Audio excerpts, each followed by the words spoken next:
I'm just gonna go out and say it.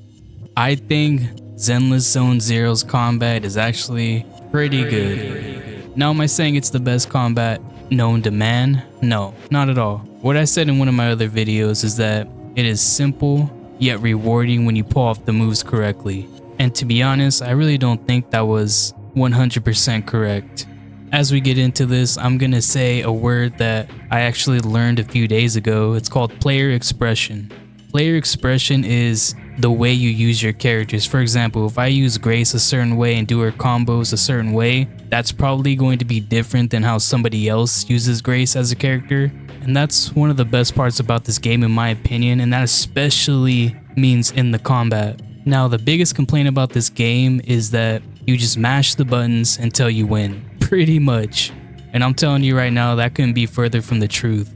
I am around like level 30-ish, so I'm not at complete endgame yet. But as I've gotten farther into the game, I've started learning more about building anomalies, causing disorders, and actually reading my character's skill sets. And once you start doing those things, you start learning the more technical side of the combat in Triple Z. And I'm telling you now that that really doesn't happen until you hit around level 25. I understand as a gamer that at the very beginning, that's when it's the easiest, when you really don't have to worry about all those technical things. And believe me, dude, they will matter. But let me get into one of the best parts in this game, and that is the freedom. Now, I already mentioned player expression, being able to use your character the way you want to use them. But the amount of team synergies that you get in this game is pretty crazy. And that's because you can get your buff by either having the same attribute as one of your team members or being in the same faction. So that gives you, especially as they add more characters, more combinations of teams that you can use that will be able to work together. So I'm going to use Grace as an example again because she's my favorite character.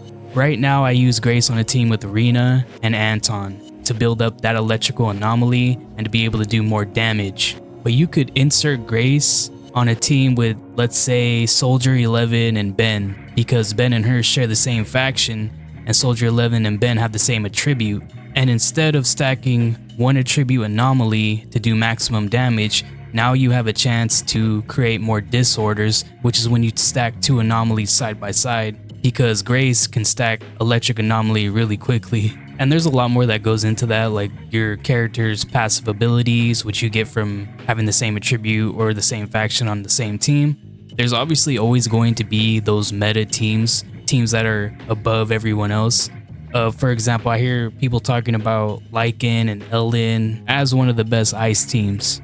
But these games aren't always dudes wanting to play with the best teams available. Sometimes people want to use the characters that they just like the most. And Triple Z gives you that opportunity to use different characters that you may like and put them on the same team that synergizes well. And this is just an opinion of mine, but I don't think the power gap between using someone like Ellen and Lycan and using somebody like, let's just say, Grace and Anton on the same team is that much of a power gap. Don't get me wrong, it's still a power gap, but not so much where you're gonna be like, bro, why the hell am I using Grace and Anton when I could be using Lycan and Ellen? I need to go get those characters right now. It's the only way I can play this game. I don't believe a power gap like that exists. And that goes for the same as if you wanted to use Ellen and Sukaku and you don't want to put Lycan on the team because you don't want to have every character having the same attribute on the same team, because you never know when you're going to run into enemies that are more resistant to something like ice.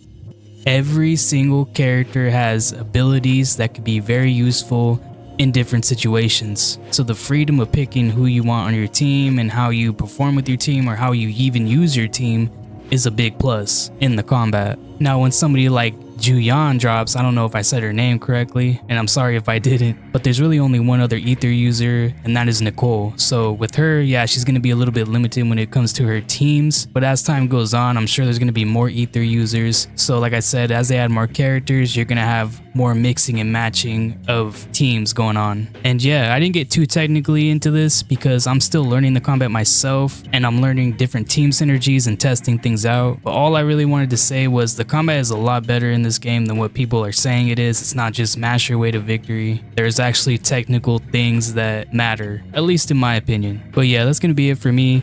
For those who are playing Triple Z, I hope you guys are enjoying it, and I hope you hit on your pulls, bro. Thank you for listening, and I hope you have a good day.